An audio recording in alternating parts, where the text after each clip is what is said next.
Technology అని విజ్ఞానంలో ముందుకెళ్తున్న దశలో ఆ, భారతదేశంలోనే క్రైస్తవులను మీరు యేసును నమ్మారనే పేరిట చంపుతుంటే చంపుతున్నారు. వాళ్ళు వచ్చేమో మీరు హిందువులని ఉమ్. వాళ్ళు చంపుతున్నారని చెప్పేసి ఈ కథనాలు కనబడుతూ ఉన్నాయి. అంటే భవిష్యత్తులో ఇంకా మతం మీదనే కొట్టుకు చస్తారా?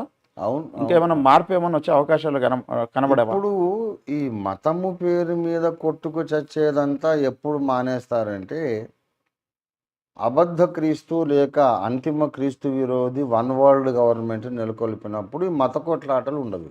ఉమ్. అందరూ మానేసుకుంటారు. ప్రపంచమంతా ఒక మతం అయిపోతుంది. ఉమ్. కొత్త మతం. కొత్త మతము, ఆ మతంలో ఆ ప్రపంచ రాజే దేవుడు. ఉమ్. ఇక మీదట ఇస్లాం అని, హిందూ అని, క్రైస్తవం అని దీని మీద ఉండవు ఇక. ఉమ్. అంటే వాళ్ళ విశ్వాసాలు మానేసుకుంటారంటారా? తప్పకుండా ఉమ్. తప్పకుండా మానేసుకొని ఆ కొత్త రాజును దేవునిగా ప్రపంచ ప్రజలందరూ వెంబడిస్తారని బైబిల్లో ఉంది కదా. ఉమ్. ఉమ్. ఆ విషయం 13వ అధ్యాయం ప్రకటన గ్రంథంలో ఉమ్. 13:7 మరియు పరిశుద్ధులతో యుద్ధము చెయ్యను, వారిని జయింపను, దానికి ఆ మృగమునకు అధికారం ఇయ్యబడును. ప్రతి వంశం మీదను, ప్రతి ప్రజ మీదను, ఆయా భాషలు మాట్లాడు వారి మీదను, ప్రతి జనం మీదను అధికారము దానికి ఇవ్వబడెను. 8 భూనివాసులందరూ అనగా జగదుత్పత్తి మొదలుకొని వధింపబడి ఉన్న గొర్రెపిల్ల యొక్క జీవ గ్రంథమందు ఎవరి పేరు రాయబడలేదో వారు ఆ మృగమునకు నమస్కారము చేయుదురు. అది ఎవడైనా చెవి గలవాడైతే వినుగాక.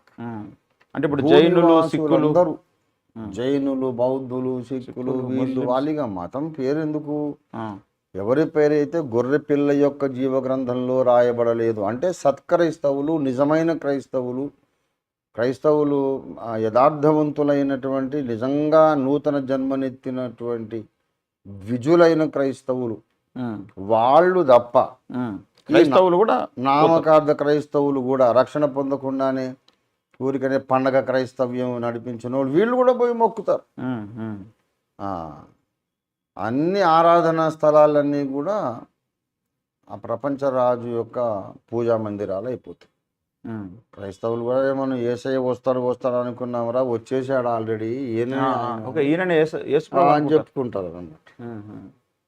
హిందువులు అనుకుంటారు ఈయన్నే కల్కి భగవానుడు అనుకుంటారు, ఈయన ఇమామ్ మెహందీ అని వాళ్ళు ముస్లిమ్స్ అనుకుంటారు. బౌద్ధులు ఆయన రిడ్జన్ గ్యాప్ అని వాళ్ళకు ఓ పేరు ఉన్నది, అంచకాలకు దైవావతారుడు. ఇట్లా ఎవరి మతంలో వాళ్ళకు ఉన్నటువంటి అంచకాల అవతారం పేరు ఆయనకు పెట్టి యూదులు ఏమనుకుంటారు? మెస్సియా కనుక. ఎందుకంటే యేసు ప్రభుని మెస్సియాగా అంగీకరించలేదు, ఎందుకంటే ఆయన రాజ్యాధికారంతో రాలేదు కదా. ఇప్పుడు ఇతడు రాజ్యాధికారం ప్రపంచానికి మెస్సియా అని అట్లా అందరు అన్ని మతాలలో వాడు కన్విన్స్ చేస్తారు. నా ఇంగ్లీషు యుగాంతంలో నేను ఈ విషయాలు చెప్పాను. అది అప్పుడు ఇంకా ఈ మత కలహాలు కొట్లాటలు ఉండవు. కానీ వేరే మతం కొట్లాటలు ఉండకపోయినా భూమి మీద సమాధానం అయితే ఉండదు. ప్రకటన 6వ అధ్యాయం 4వ వచనం.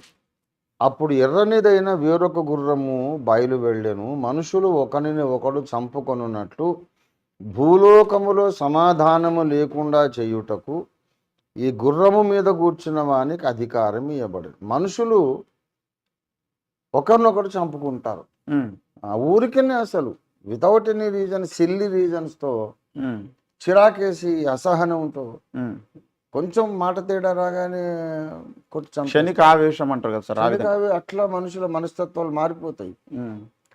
మొన్న ఇక్కడ పంజగుట్ట చౌరస్తా బ్రిడ్జ్ కింద మనం ఇటు నుంచి హైదరాబాద్ అది నాంపల్లికి వెళ్తుండే ఆ రూట్లో లెఫ్ట్ హ్యాండ్ వైపు ఒక హోటల్ ఉంటుంది.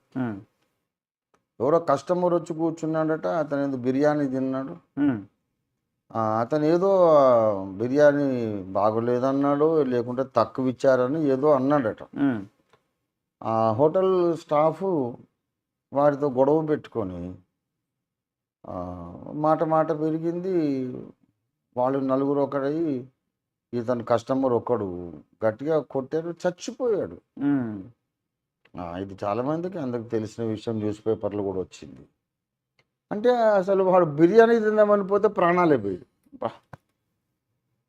ఏదో మాట మాట సరే ఆ మేనేజరు ఎవడు వచ్చి సరే సరే వద్దండి సార్ మీకు మా గొడవ ఎందుకు భోజనం చేయడానికి వచ్చారు యారు సారీ పోనీలేండి మా తప్పేదో నోటి దిద్దుకుంటాం ఉమ్, అని సర్ది చెప్పాల్సిన అవసరం ఉంది కదా. అవును. ఏదో మాట తేడా రాగానే నలుగురు కలిసి వాడిని ఎంత గట్టిగా కొట్టారంటే పాపం చనిపోయాడు. ఉమ్, ఇంట్లో భార్య పిల్లలు ఎదురు చూస్తున్నారు, ఉమ్, శవం పోయింది ఇంటికి. బా. అంటే ఇట్లాంటివి ఇంకా ఎక్కువ అయిపోతాయి అంచె దినాలు. ఇది ఒక షాంపిల్. ఒక శాంపుల్ ఉమ్, ఇట్లాంటివి చాలా ఎక్కువ అయిపోతాయి. ఉమ్.